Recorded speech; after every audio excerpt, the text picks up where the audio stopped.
Boa noite, meus amados irmãos. Então, pela graça de Deus, eu posso estar retornando das férias. Infelizmente, não pude estar no retiro, devido às condições do meu filho, Estevão, da minha família como um todo. Quero agradecer desde já aos irmãos que estiveram orando por nós e que também nos ajudaram muito durante esses dias, se fazendo presente. Muito obrigado pelo cuidado de toda a igreja, pelas orações, pelo amor de vocês. Louvar a Deus, nossa família se sente muito bem cuidado, muito bem amada por cada um de vocês.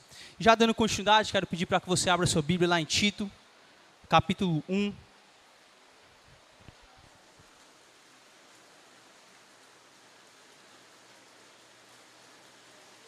Eu queria ler com vocês novamente o versículo 8 e 9, que serão os versículos que eu tentarei expor aqui para os irmãos nessa noite.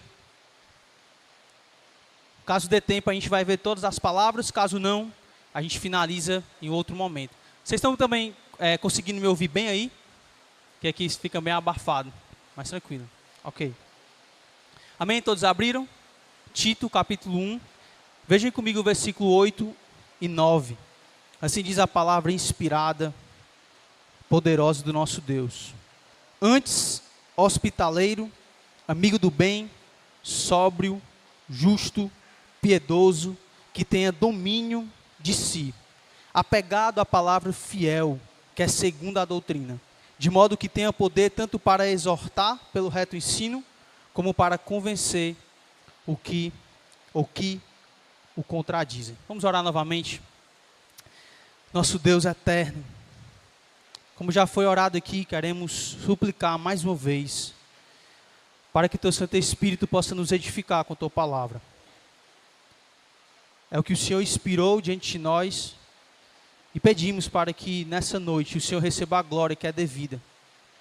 Que nós possamos estar atentos à Tua palavra, com o coração prontos a ouvir e praticá-la, para que assim possamos ser uma comunidade focada em trazer glória ao Teu santo nome. Nos edifica, nos transforma, glorifica a Ti mesmo nesse momento. Em nome de Cristo. Amém. Amém. O título da mensagem de hoje é o que o líder deve ser, o que o líder precisa ser. Como eu já fiz anteriormente a exposição do versículo 6 e o versículo 7, nós vimos várias negativas nos versículos, onde vai deixar claro o que o líder não deve ser. Ou seja, veja comigo, acompanhem a leitura, só para que a gente possa entender o contexto.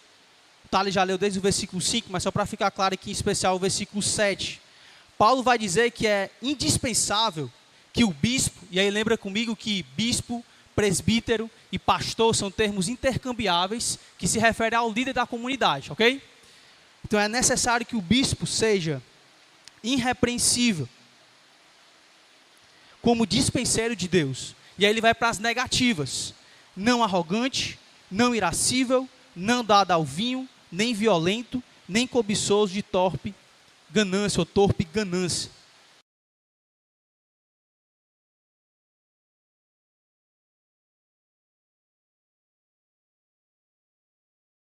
Não ser algo, mas é também ser algo. Alguém que tenha virtudes e características para poder servir o povo de Deus. E eu preciso lembrar aos irmãos que Paulo escreveu para Tito com esse intuito. Era uma igreja onde Paulo provavelmente teve que sair rapidamente daquela localidade, não conseguiu deixar uma liderança ali instituída em várias igrejas na ilha de Creta, e aí ele envia Tito para organizar as coisas. E aí a primeira coisa que Tito deveria fazer naquela localidade era estabelecer presbíteros, líderes que iriam conduzir a comunidade ali, e aí conseguir estabelecer uma igreja saudável, uma igreja bem constituída, bem fortalecida na palavra de Deus. E aqui, irmãos, são verdades fundamentais para a igreja local existir e cumprir o seu propósito. Então essa carta, sendo muito curta, rápida, ela traz para Tito instruções muito claras a respeito de o que a igreja deve fazer, o que a igreja deve ser, onde ela deve ser fundamentada. E para nós como igreja isso é muito pertinente. Por mais que somos uma igreja já bem estabelecida, com pastores, com vários líderes, nós precisamos manter o rumo correto, o prumo da palavra de Deus, para que a gente não venha sair do caminho que Deus instituiu para a gente. Nós devemos primeiramente lembrar que nós devemos olhar para a carta de Paulo a Tito, lembrando que nós devemos obedecer aquilo que Deus ordena na sua palavra. Diante de uma cultura, irmãos, onde várias igrejas são colocadas de esquina em esquina, quando a gente viaja, por exemplo, para os interiores, né, a gente vê várias igrejas pentecostais, muitas delas chegam a locais que igrejas saudáveis não conseguem chegar, mas o grande ponto é, igrejas que não têm uma estrutura bíblica correta naquelas localidades e acabam muitas vezes fazendo um mau testemunho, um desserviço ao reino. Então, como igreja, nós precisamos olhar para as Escrituras e nós termos a cautela, o cuidado de obedecer aquilo que Deus ordena. O segundo ponto importante para estudarmos a carta de Paulo para Tito é para que nós venhamos cumprir o propósito como igreja local. Facilmente, irmãos, nós temos uma mania de perder o alvo do que para que nós somos igreja. Por que nós estamos aqui? Qual é o alvo da comunidade? E Paulo deixa claro no capítulo 2 que nós devemos ser uma família, onde cada um vai servir e amar uns aos outros, cumprir os seus papéis socialmente, no seu lar, uns com os outros, para que a palavra de Deus seja adornada, para que a palavra de Deus seja glorificada, para que Deus seja magnificado.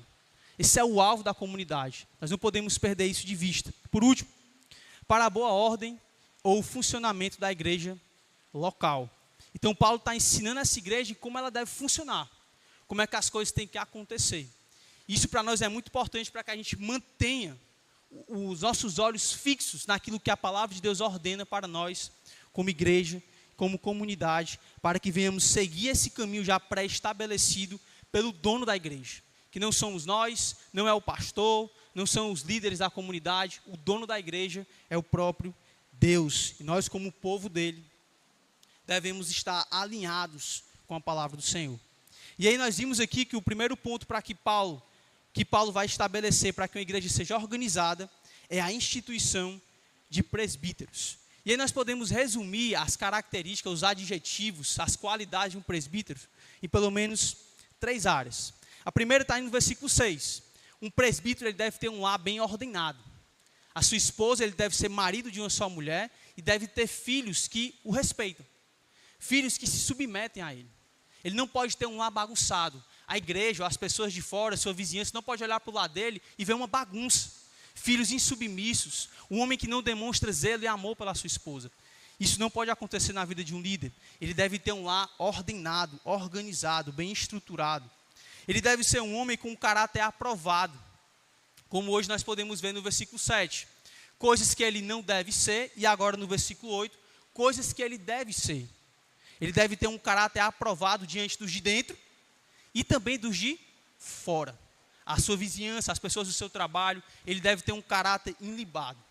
E por último, Paulo vai dizer que ele deve ter solidez doutrinária, ou apegado à palavra, maturidade bíblica, para que possa tanto exortar o povo de Deus, como também repreender aqueles que estão se afastando da doutrina. Então aqui é esperado que o presbítero tenha essas qualidades. Então vamos ver a primeira delas, está aí no versículo 8, onde ele vai fazer aí um contraste com o versículo 7, dizendo: antes, o presbítero tem que ser hospitaleiro. Hospitaleiro. Então, pelo contrário, ele deve ser alguém que é hospitaleiro. Um adjetivo aqui que estabelece uma característica desse homem que está sendo observado para ser um pastor na comunidade. E é importante lembrar, irmãos, o que significa a palavra hospitaleiro. Devemos lembrar aqui que desde o Antigo Testamento isso é uma prática muito comum entre os servos de Deus. Quando olhamos, por exemplo, para Abraão, lembra quando os anjos vão lá visitá-lo? E o próprio Senhor também vai lá e ele faz o banquete para receber os anjos e o próprio Senhor. Ló também, quando os anjos foram destruir a cidade, Ló também recebe os anjos na sua casa e os trata muito bem. Protege até mesmo aqueles anjos ali de uma forma errada, né, querendo oferecer às suas filhas, mas que ele faz isso. E essa é uma característica muito comum também dentro do Novo Testamento. Quando olhamos, por exemplo, para Lídia, quando recebe o Evangelho, ela chama Paulo e seus companheiros para fazerem parte, ou para ficarem na sua casa, enquanto ele está pregando o Evangelho ali. Então, o que eu quero destacar, irmãos, é que a hospitalidade é algo que marca a vida daqueles que amam e servem a Deus. Por quê? Porque embora essa prática da hospitalidade, nos dias de hoje, elas se resumem muitas vezes a receber a pessoa na sua casa, levar para comer uma comida e tudo mais, o uso original do termo, ele inclui pessoas que são desconhecidas para receber na sua casa, usando o seu lar como um centro de ministério e refrigério para os ministros e para as pessoas carentes. Então, tanto que o termo aqui original, que é uma junção de filo com xenon, filo é amigo e xenon significa estranho, ok? Então, é uma junção, é amigo de uma pessoa estranha. Então, Paulo está querendo destacar que o hospitaleiro é aquele que recebe pessoas que ele não conhece tanto, que não é tão chegada a ele. Coisa que no nosso dia a dia meio que se tornou mais comum a gente receber pessoas que são próximas a nós. Mas Paulo quer destacar que o presbítero ele deve ser alguém que recebe pessoas que não estão no seu vínculo, que não estão ali próximo a ele. Mas ele é alguém que serve essas pessoas que estão, às vezes, distantes na comunidade e está sempre pronto para servir a elas. Essa prática, irmãos, era extremamente importante, principalmente pensando em um líder. No primeiro século, quando as pessoas se convertiam ao cristianismo, muitas delas eram expulsas dos seus lares. E para onde esses irmãos iriam? Provavelmente para a casa dos líderes, para as pessoas que são referências na comunidade. Naquele período não existia locais prontos como hoje nós temos. Um prédio todo estruturado para poder realizarmos o culto e as programações da igreja. Naquele período os cultos eram feitos em casas. E normalmente era na casa do próprio pastor, presbítero ou bispo daquela comunidade. Então, o pastor ele tinha que ser um cara aberto, pronto para receber e servir as pessoas que estão ao seu redor. E aí eu quero mostrar para os irmãos que esse termo aqui, hospitalidade, ao ser aplicado no dia de hoje, ele vai muito mais além do que essa ideia de trazer alguém para tomar um café na sua casa. Ele vai mais além no sentido de receber alguém para você servir, para você contribuir na vida daquela pessoa. Olha comigo em Romanos capítulo 12, versículo 13, onde Paulo ele vai colocar a prática da hospitalidade unida aí à prática do serviço. Romanos, capítulo 12, versículo 13. Amém? Amém?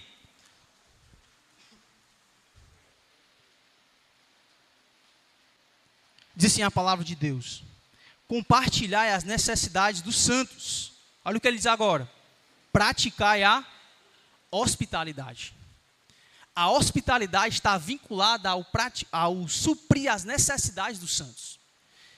Tem um presbítero em 3 João, que é o próprio Gaio, que ele é conhecido pela comunidade por isso.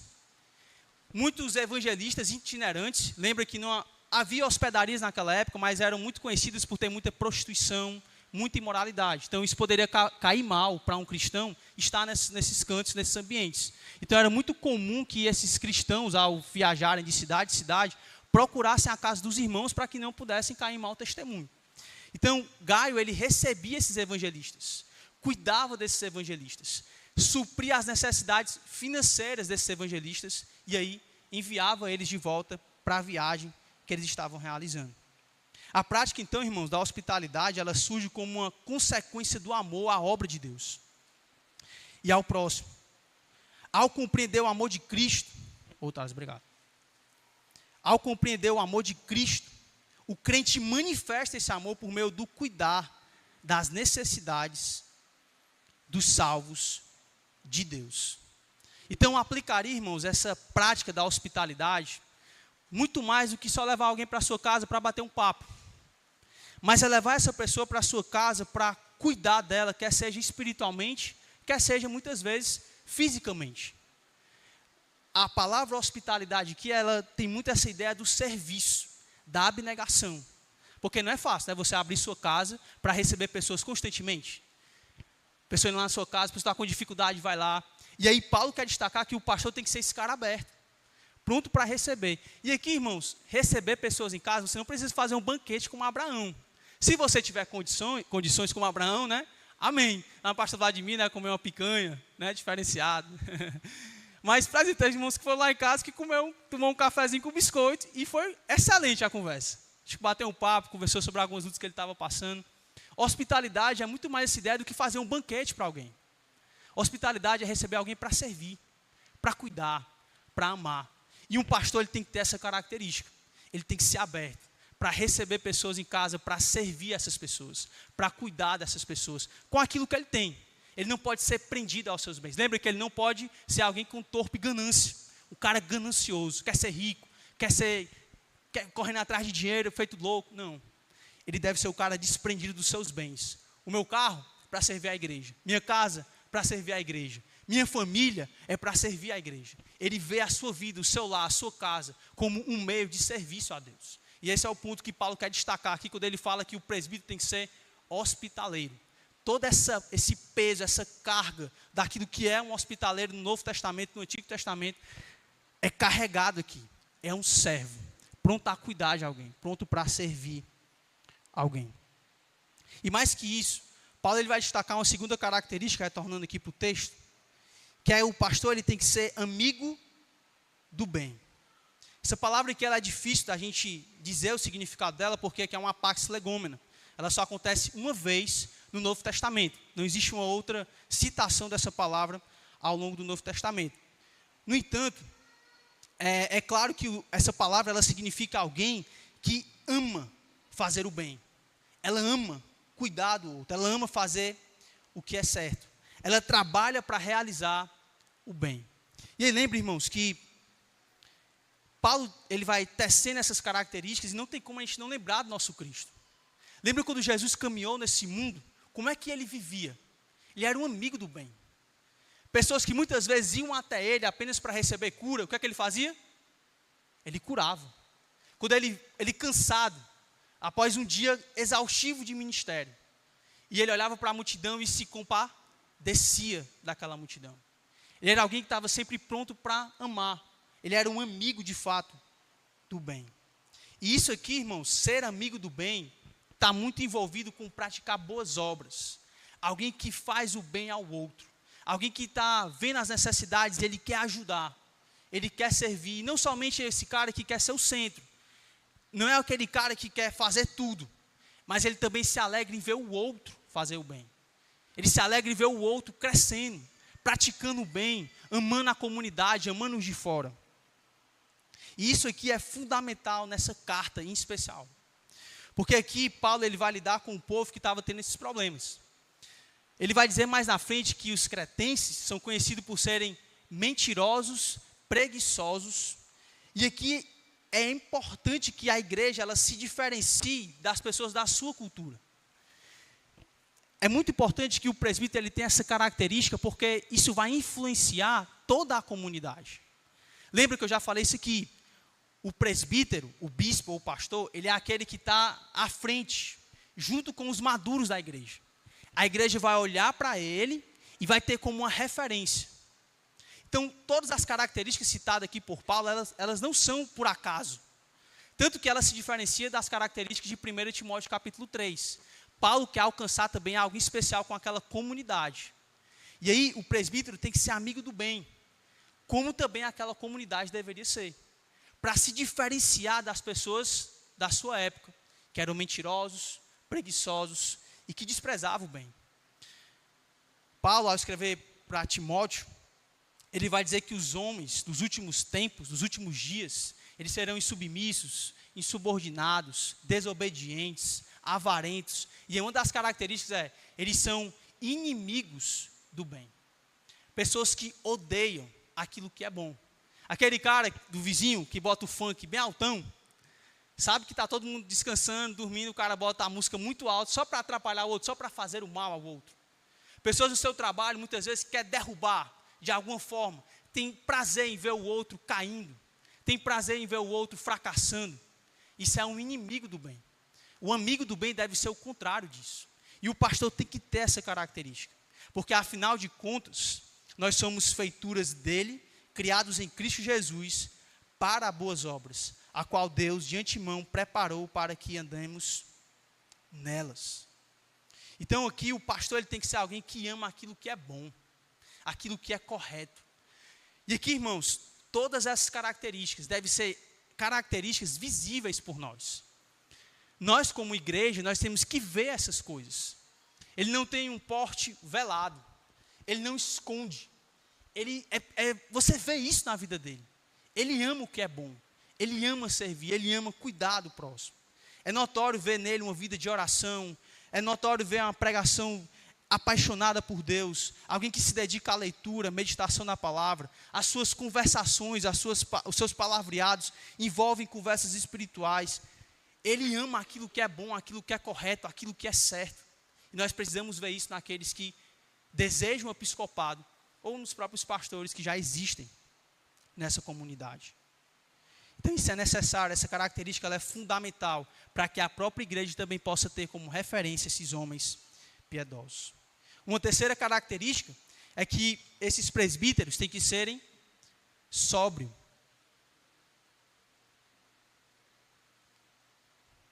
Algumas versões, como é a BLH, a Bíblia da linguagem de hoje, ela traz a palavra prudente. O NVI, a palavra sensato. Aqui a ideia, irmãos, é algo muito mais, de fato, mental. Ele tem que ser alguém pensativo, autocontrolado. Como um verbo, essa palavra aqui teria a ideia de ter pleno controle das faculdades mentais, raciocinar com lucidez, ser sóbrio, ser sério.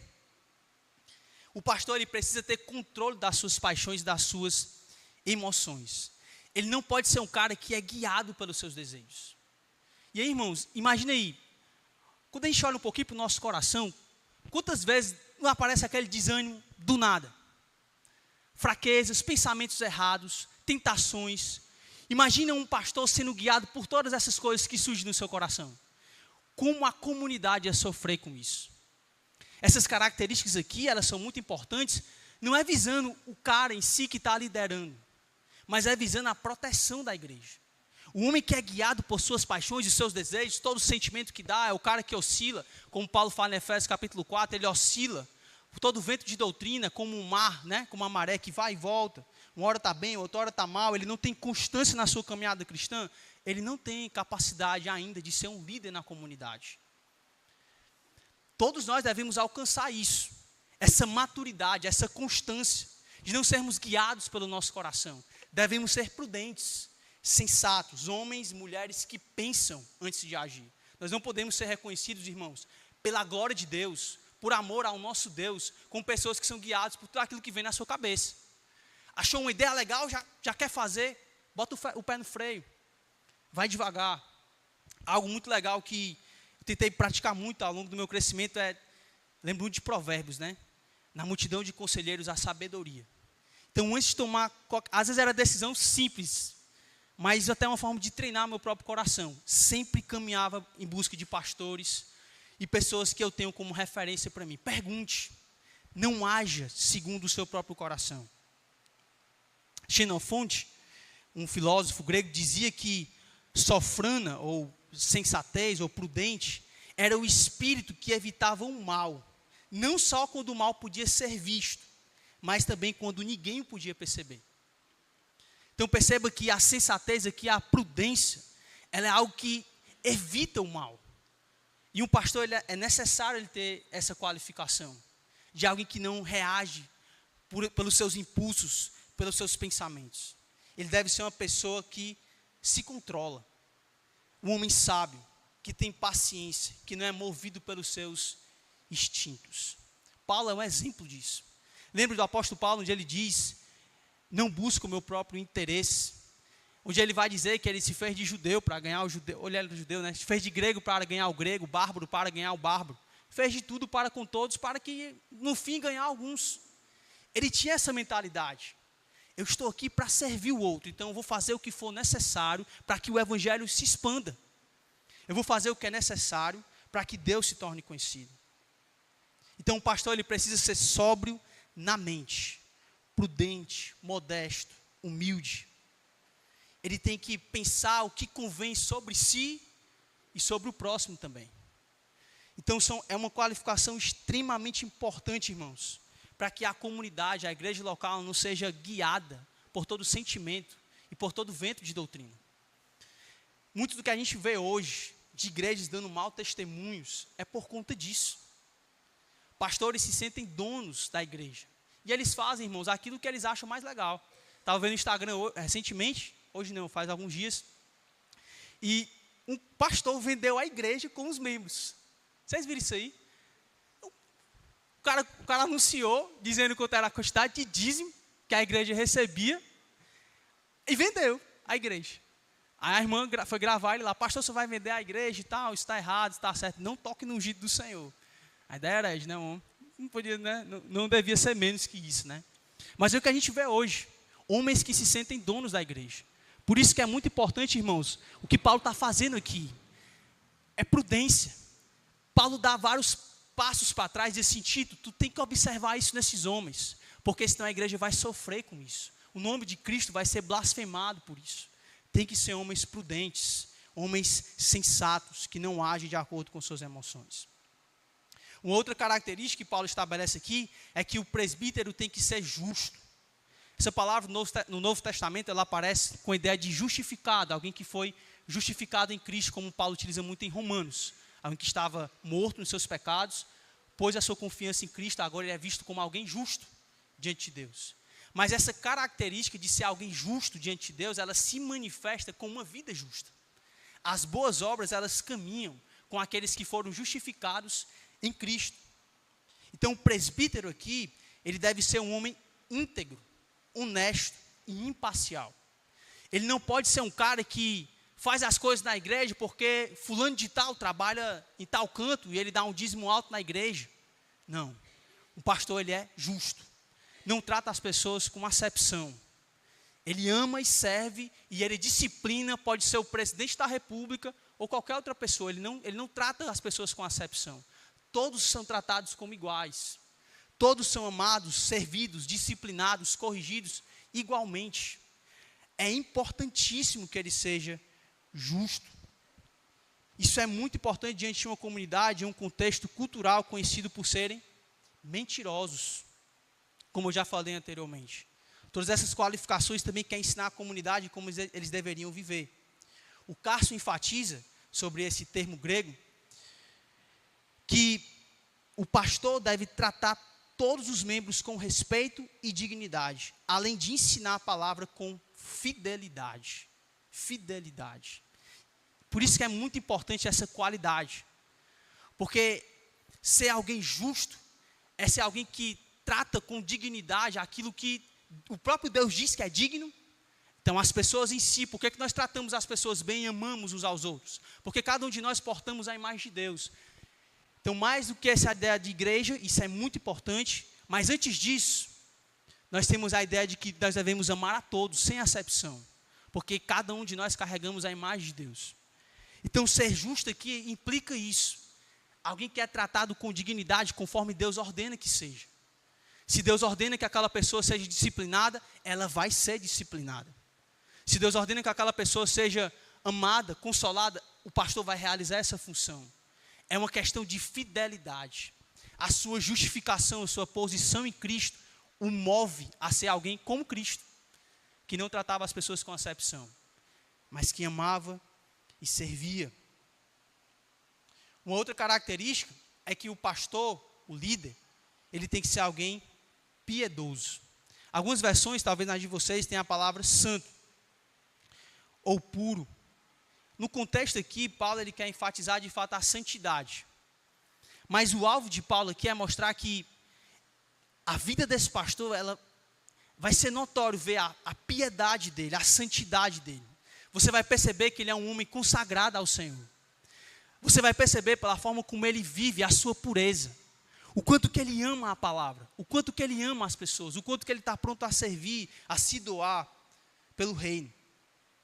Os presbíteros devem ser um exemplo de santidade para a igreja. Alguém que foge do pecado, que vive em pureza.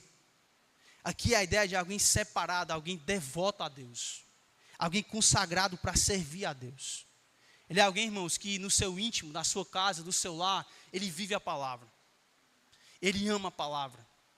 O que mais caracteriza, que deve caracterizar a vida do pastor é justamente essa piedade. Não são as suas habilidades, o quanto que ele é inteligente, ou o quanto que ele fala bem, a sua oratória.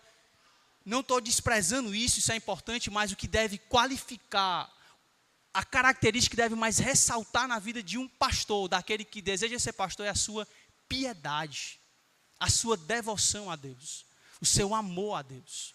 E Paulo espera que aqueles que exercem essa função, ou que vão exercer essa função, sejam homens piedosos, homens santos, e características essas, mais uma vez, que deve ser percebido pela igreja. A igreja deve olhar e ver isso nele. Esse é um homem piedoso. E uma última característica que Paulo vai discorrer aqui, é que o presbítero, ele deve ter domínio de si. Ele deve ser alguém que tem autocontrole, que domina as suas mãos e também os seus pensamentos. Os presbíteros devem ter controle sobre si mesmo, sobre cada um dos seus pensamentos, sobre os seus sonhos, sobre as suas vontades. Ele deve ser alguém, irmãos, cheio do Espírito Santo. Lembra que um dos frutos do Espírito é o quê? O domínio próprio. Ao ser um homem cheio do Espírito Santo, ele vai aprender a se dominar. E o que é que isso quer dizer na prática? A ideia aqui é que um pastor ele não pode ser conhecido como glutão. Os irmãos vão fazer um banquete na sua casa, né? E aumenta aí, dobra aí a comida, porque o pastor está chegando aí. Ele não pode ser conhecido por isso. Se bem que tem umas irmãs que fazem uma comida muito gostosa, né? E a gente pode até comer, repetir, né, pastor? Pelo menos uma segunda vez ali.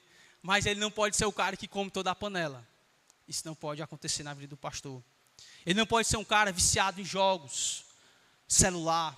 O cara que não tem domínio sobre o horário, ele acorda meio-dia, não tem hora para acordar, não tem hora para dormir, a vida dele é toda desregrada. Não pode ser um cara assim. Ele não pode ser um cara que deixa se dominar pelas suas paixões. Um cara que não se arrepende de seus pecados. Como Crisóstomo diz, ele é alguém que tem suas paixões, língua, mão e olhos sob comando. Ele domina a si mesmo, com o fim último de proteger e servir a igreja. Então percebam aqui, irmãos, que são 11 características, contando com o versículo 7, sobre o que o presbítero deve ser. Aqui é muito importante o que Paulo está fazendo aqui, irmãos, porque o ser, ele vem antes do fazer. O coração, o caráter piedoso, e isso não se aplica apenas a um pastor. Lembra, o que Paulo está fazendo aqui, ele quer aplicar também para toda a comunidade, já que esses presbíteros são exemplos na comunidade, são modelos para a comunidade. O ponto de Paulo é que os homens, ou a igreja, que perseguem o caminho que Cristo já abriu, homens e mulheres que desejam ser semelhantes a Cristo, eles devem ter isso em mente. Eu devo ser alguém piedoso no particular, antes de demonstrar isso em público. Não é o que fazemos, pensando aqui nos pastores, como pastores, não é a nossa função de pregar, ensinar, aconselhar, que dá a nós o título de pastores, mas deve ser o que nós somos, como diz o pastor Tiago. É algo que envolve quem nós somos diante de Deus. Os irmãos devem reconhecer os pastores como pastores, não por causa do que eles fazem em si. Porque se alguns de nós aqui, irmãos, um dia cairmos num pecado e continuarmos exercendo nossa função, para Deus deixamos de ser pastores. Porque nós não temos mais, ou não portamos mais a característica definida, estabelecida por Deus. Sempre viajo para o interior, período assim de final do ano, para ficar um tempo com minha mãe que mora lá. Final do ano, depende do período das férias, né? Irmãos, é triste ver o testemunho dos pastores naquela região. Pastores que traíram a esposa, voltaram para a esposa, filhos desordenados. Um pastor lá, infelizmente, né, tem um filho que mora com ele ainda, e esse filho dele tem um relacionamento abusador com a namorada, não é nem esposa, é namorada dele, que mora com ele também. E que interior é assim, né? Acontece uma coisa, né? Apagou um poste aqui na rua, todo mundo fica sabendo. E lá é dessa forma. Imagina, irmãos, diante de Deus, como esse homem está sendo visto. Para as pessoas ele pode ter o título de pastor, mas diante de Deus ele não é um pastor. Porque importa, antes de tudo, irmãos, sermos piedosos e retos diante de Deus. E lembra que não significa alguém perfeito. Irrepreensível é alguém que, antes de tudo, caminha com Cristo, se arrepende dos seus pecados. Antes de alguém chegar, o irmão já confessou, já está pedindo ajuda, já está lutando. Esse é o ponto aqui para Paulo. E por isso que Paulo lhe ordena a Timóteo a cuidar de si mesmo. Timóteo, cuida bem de ti mesmo e da doutrina. Porque de fato, irmãos, o que nós somos deve vir antes do que aquilo que fazemos. Isso é fundamental nas nossas vidas. Porque não é o que vivemos diante dos homens que mais importa, mas é o que vivemos diante de Deus. É a forma como esse presbítero trata a sua esposa, os seus filhos, ou você trata o seu esposo, os seus filhos e os seus vizinhos, as pessoas que estão ao seu redor. Quem você é como pai, como mãe, como esposo, e quando ninguém está vendo.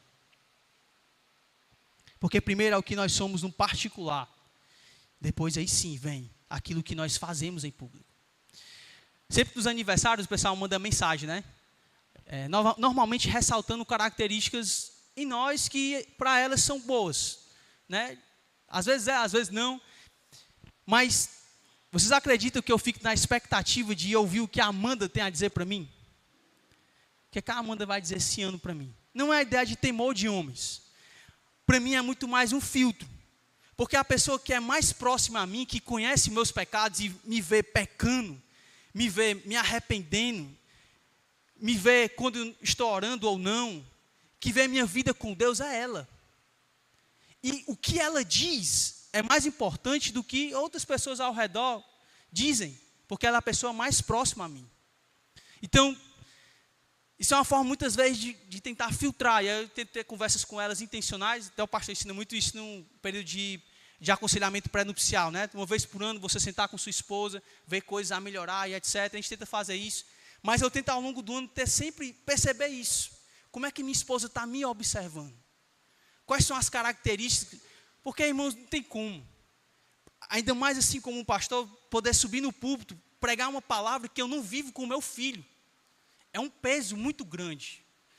Por isso, irmãos, que importa muito mais o que nós somos no particular. As coisas em público, talvez uma melhora na forma de se comunicar, de pregar, e pensando até mesmo nos vocacionados da igreja, coisas que a gente vai aprendendo, construindo, e a igreja também precisa ter paciência. Ninguém nasce aprendendo, ninguém nasce andando, irmãos. Então, vocacionados que chegam no púlpito, às vezes não pregam bem, gaguejam, pessoas que vão dirigir, falham, erram, que vão tocar. Porque nós muitas vezes somos assim, nós vamos errando, aprendendo, crescendo, estudando, se esforçando. Agora, se o cara estiver sendo preguiçoso, não estiver pegando a música em casa, né, o pessoal do louvor, ou o cara não estiver se esforçando, se esmerando no ensino da palavra, chega na igreja de qualquer jeito, aí isso é uma correção. Mas alguém que você vê o esforço e ela está errando e aprendendo, isso é normal. O ponto, irmãos, devemos observar principalmente o caráter daqueles que servem na comunidade. É isso que Deus claramente quer destacar aqui nesses textos. Pensando aqui numa soma matemática, né? Onde há muito mais características a respeito do caráter do presbítero, adjetivos a respeito da pessoa do presbítero. É claro que Deus quer enfatizar isso para nós. Sejam antes de fazer. Vivam a palavra antes de pregar a palavra. Sejam homens piedosos, mulheres piedosas, antes de sair por aí falando de Jesus. É isso que Paulo quer ensinar para essa comunidade.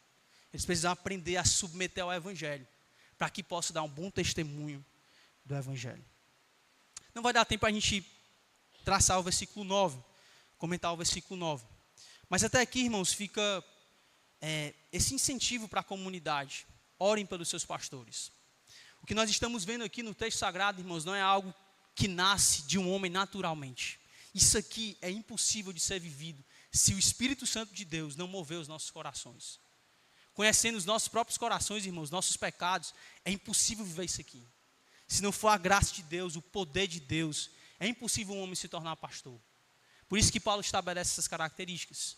Porque quando alguém tem essas características e o desejo pelo episcopado, é como se Deus estivesse selando e dizendo para a comunidade: ei, eu estou separando esse homem aqui. Separem ele, usem ele, vá lá, treinem ele. E assim a gente vai podendo conduzir a comunidade, incentivando os vocacionados, fortalecendo, animando os nossos pastores, para que a gente permaneça no mesmo caminho, irmãos, rumo a ser a imagem de Cristo, e assim trazer glória ao nosso grande Rei, aqui nessa terra. Amém? Vamos juntos nessa? Vamos orar mais uma vez e a gente encerra. Deus, muito obrigado pela tua santa palavra, que nos faz perceber o quanto que nós somos dependentes da tua graça, do teu poder, do teu Santo Espírito.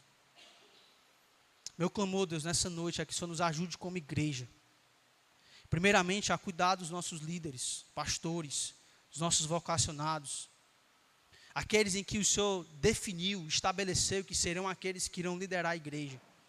Nos ajuda, Senhor, a servi-los, a amá-los, a cuidar deles, a incentivá-los a permanecer firmes no chamado que o Senhor designou na vida deles. Abençoa também todos nós como família IBJ, que possamos olhar para os nossos pastores e tê-los como exemplo para nós. Que possamos nos submeter com respeito, voluntariamente, que possamos amá-los e ajudá-los também